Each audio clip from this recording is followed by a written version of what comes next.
Ramnish Bakshi, BJP transition face में, जातीय समीकरण पर नजर, ये दो राज्यों में चेहरे के तौर पर साफ समझ में आता है। ए, राजस्थान में आपको क्या लगता है क्या होगा? बी, 2024 के लिहाज से ये ट्रांजिशन फेस बीजेपी के लिए कितना जरूरी? देखिए, जैसा कि मैं ऐसा समझ रहा हूं कि यहाँ पे प्रधानमंत्री मोदी जी की जो नीति है और राजस्थान में जो लागू होगा, और फिर हम आगे हमने जो देखा मध्य प्रदेश और ख़ास करके छत्तीसगढ़ में, इसको सीधा देखा जाए तो जातीय समीकरण और मुझे लगता है जो सोशल इंजीनियरिंग जो आपने पूरा देखा, खास करके जो अमित शाह इसमें महारत हासिल है। और जहाँ तक बात करें नरेंद्र मोदी जी की, तो हम सब इस बात को हम देख चुके हैं कि एक विधान, एक निशान और एक भारत और दूसरा एक ही नरेंद्र मोदी। और नरेंद्र मोदी की जब बात आती है तो विकास का एक द्योतक या प्रतीक के रूप में मुझे लगता है, जैसा कि हमने मोहन यादव के रूप में जो हमने देखा, वो सरप्राइजिंग एलिमेंट नहीं है हमारे लिए, क्योंकि हमने देखा था कि 2005 में उमा भारती मध्य प्रदेश में फायरब्रांड नेता हुआ करती थी। उसके बावजूद जो युवा मोर्चा के नेता हुआ करते थे, शिवराज सिंह चौहान को आपने देखा कि सीएम के रूप में लेकर के भारतीय जनता पार्टी लेकर के आती है।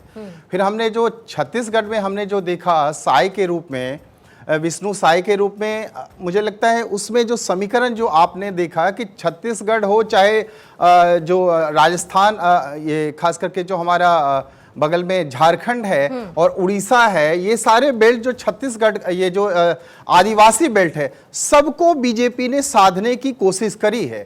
मध्य प्रदेश में जो आप देखते हैं कि 48% जो ओबीसी कैडर वोट जो है, खास करके जो बड़ा वर्ग है ओबीसी का, और खास करके जो विपक्ष है कांग्रेस पार्टी, जो ओबीसी के ऊपर बार बार चोट करती आ रही है कि भारतीय जनता पार्टी जो है ओबीसी को दरकिनार कर चुकी है। तो ये भी यहाँ पे आप देख रहे हैं कि भारतीय जनता पार्टी, खास करके मोदी जी ने एक संदेश देने का काम किया है कि ओबीसी जो है हमारा एक कहे तो हमारे भाई जो हैं, इसको हम दरकिनार, चूंकि वो खुद ओबीसी हैं प्रधानमंत्री मोदी जी। फिर बात करके राजस्थान में देखिए वसुंधरा राजे, मुझे नहीं लगता है कि यहाँ पे फिर से वो रिपीट होने जा रही है। इस बार आप देखेंगे यहाँ पे जो है जनरल का एक, आप देख सकते हैं कि सामान्य वर्ग का एक मुख्यमंत्री आगे आपको देखने को मिलेगा, क्योंकि सामान्य वर्ग खास करके जो इस बार का जो आप देखेंगे 25 की 25 सीट जो है, पिछली बार जो है 25 में से 21 सीट लेकर के आई थी वो 2019 में। इस बार आप देखेंगे भारतीय जनता पार्टी 25 में से 25 सीट लेने का कवायद कैसे हो, उसका ही उसी तरह का एक कैंडिडेट जो है यहाँ पे स्थापित करने जा रही है। ठीक है रमेश सर, मैं बात समझ गए आपकी। सरमन सर, मैं आपके पास आती हूँ, लेकिन उससे पहले जवाद साहब, मुस्कुराहट आपकी बड़ी है, लेकिन ये तो तय है कि केंद्रीय नेतृत्व ने एक तीर से 3 निशाने साध दिए हैं। ओबीसी हो, आदिवासी हो और संभावित सामान्य वर्ग। मोदी जी की ये काट विपक्ष इसके लिए क्या करेगी? क्योंकि 2024 सामने है और निश्चित तौर पर एक मजबूत रणनीति के साथ चुनावों में उतरना होगा, तभी कुछ हो पाएगा विपक्ष का। जी पूर्णिमा जी, बहुत बहुत शुक्रिया। और पहले तो भारतीय जनता पार्टी के प्रवक्ता और जो बैठी है अनुजा कपूर जी, इनको मुबारकबाद जो है मध्य प्रदेश के नए मुख्यमंत्री चुन लिए। लेकिन आज मुझे शिवराज सिंह चौहान जी के लिए और खास तौर से डॉक्टर रमन सिंह के लिए एक बड़ा मशहूर शेर है, वो याद आ गया कि बड़े बेआबरू हो के तेरे खुशी पे हम निकले, बहुत निकले हमारे अरमान खुशी कम।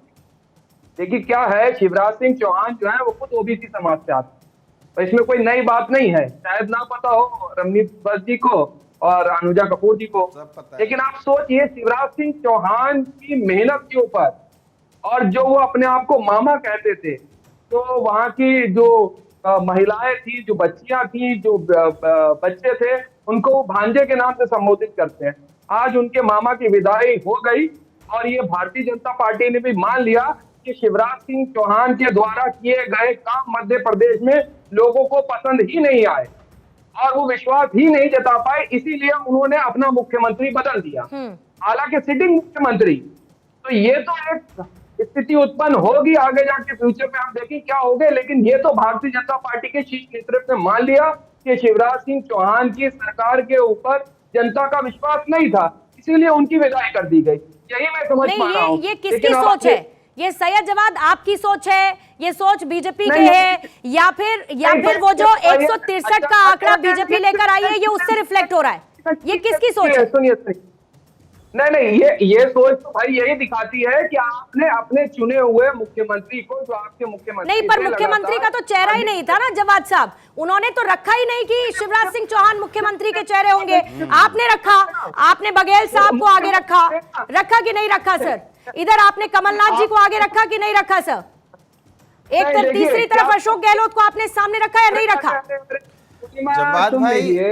जवाद भाई क्या है, शिवराज सिंह चौहान ऑलरेडी अपनी सोच को बीजेपी का सोच ना रखें आप।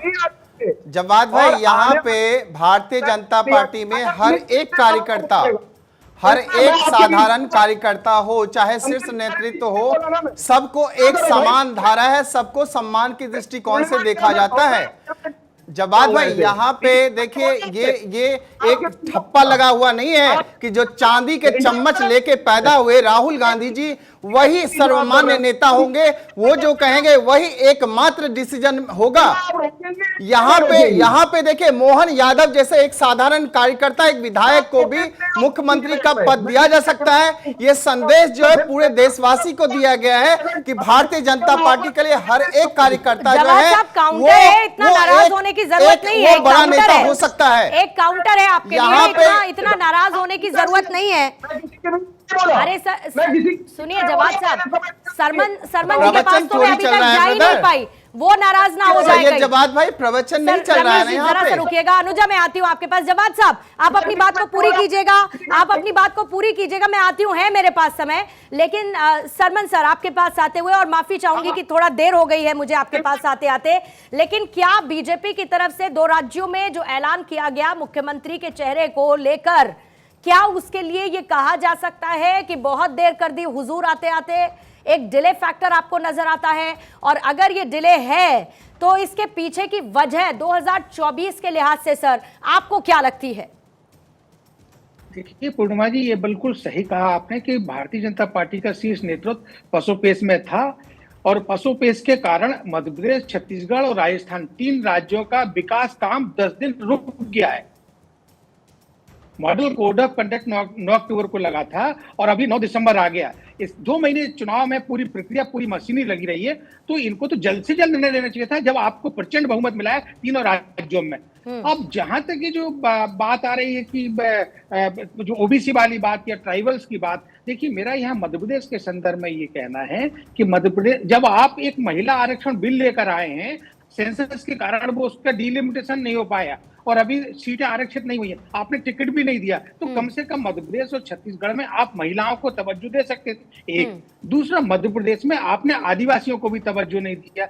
डिप्टी सीएम आपने आदिवासी वर्ग से नहीं बनाया, और जो 2 आदिवासी डिप्टी सीएम बने हैं, राजेंद्र शुक्ल और जगदीश देवड़ा जी, उनका इतनी राज्यव्यापी समझ और इतना राज्यव्यापी उनका दायरा नहीं है। और इसके अलावा मेरा यहाँ ये कहना है कि भारतीय जनता पार्टी ने बहुत ही सूझबूझ के साथ, और मैं एक अंतिम बात कहूंगा बहुत संक्षेप में, माननीय नरेंद्र मोदी जी ने बीपी सिंह जी से मंडल कमीशन को सीखा है, और मैं प्रत्येक चैनल पे, चाहे जितने भी मध्य प्रदेश के और सेंटर दिल्ली के चैनल, सब पे कहा कि ओबीसी कार्ड के रूप में माननीय मोदी जी जाएंगे, और ओबीसी लेकर आए हैं वो मोहन यादव को, क्योंकि उनको फ्यूचर में ओबीसी का सपोर्ट अपने साथ में चाहिए।